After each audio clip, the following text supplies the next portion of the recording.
Assalamualaikum warahmatullahi wabarakatuh. Baik, di video kali ini kita akan membahas tentang pemberian atau terapi desferal pada anak.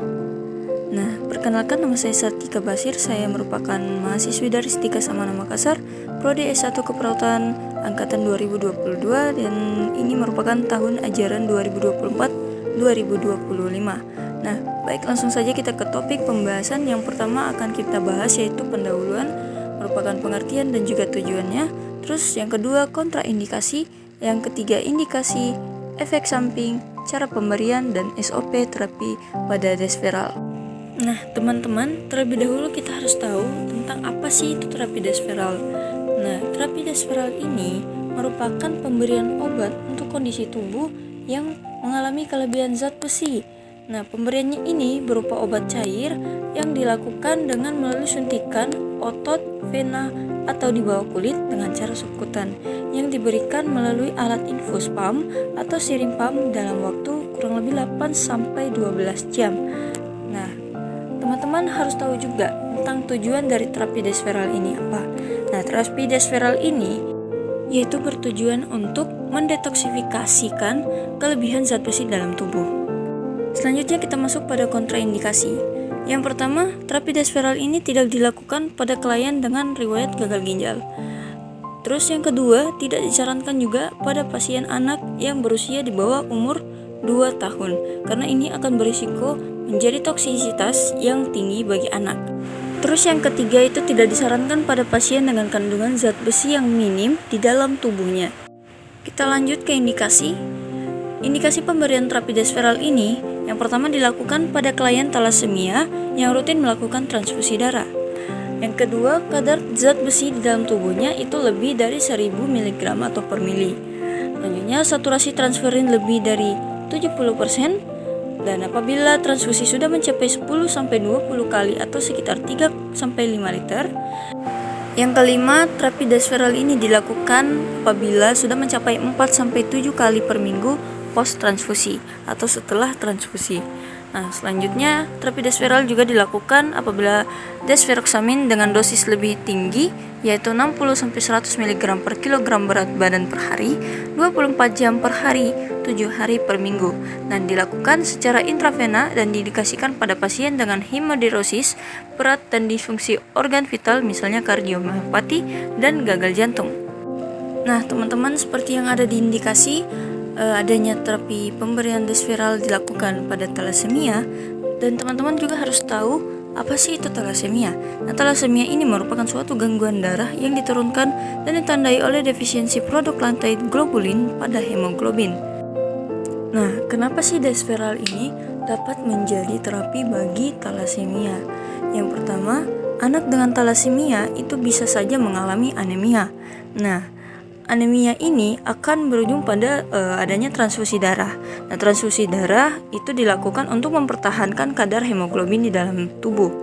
Nah, pada saat transfusi darah, pemberian transfusi darah yang secara terus-menerus ini akan menyebabkan terjadinya penumpukan zat besi pada jaringan parenkim hati dan disertai dengan kadar serum besi yang sangat tinggi.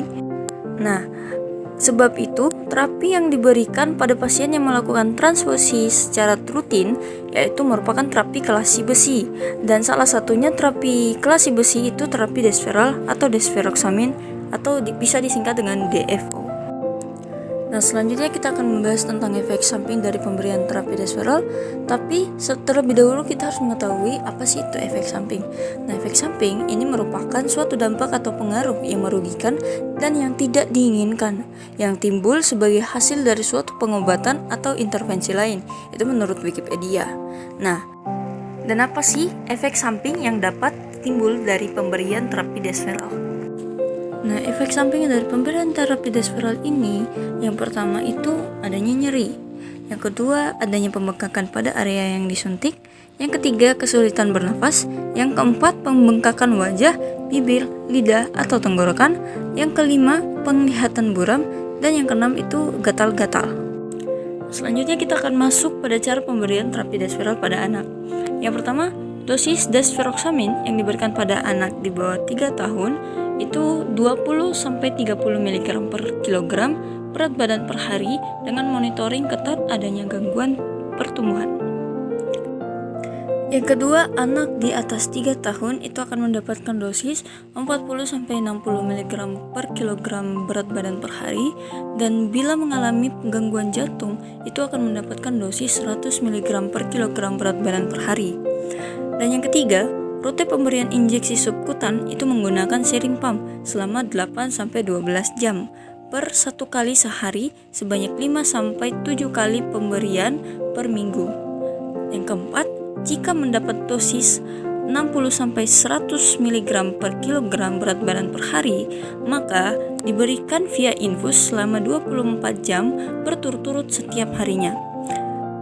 Yang dimana dosisnya yaitu 1 vial sama dengan 500 mg yang dilarutkan dengan larutan NaCl 250 ml. Nah, selama 8-12 jam per 1 kali sehari.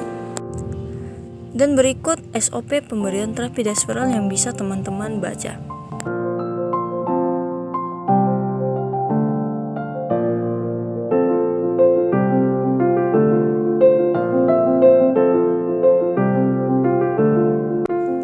Nah, teman-teman, itulah tadi SOP pemberian terapi Desferal pada anak yang bisa teman-teman lakukan jika melakukan tindakan pemberian terapi Desferal pada anak. Selanjutnya bisa kita simpulkan bahwa terapi Desferal ini merupakan salah satu penata laksanaan untuk penyakit thalassemia.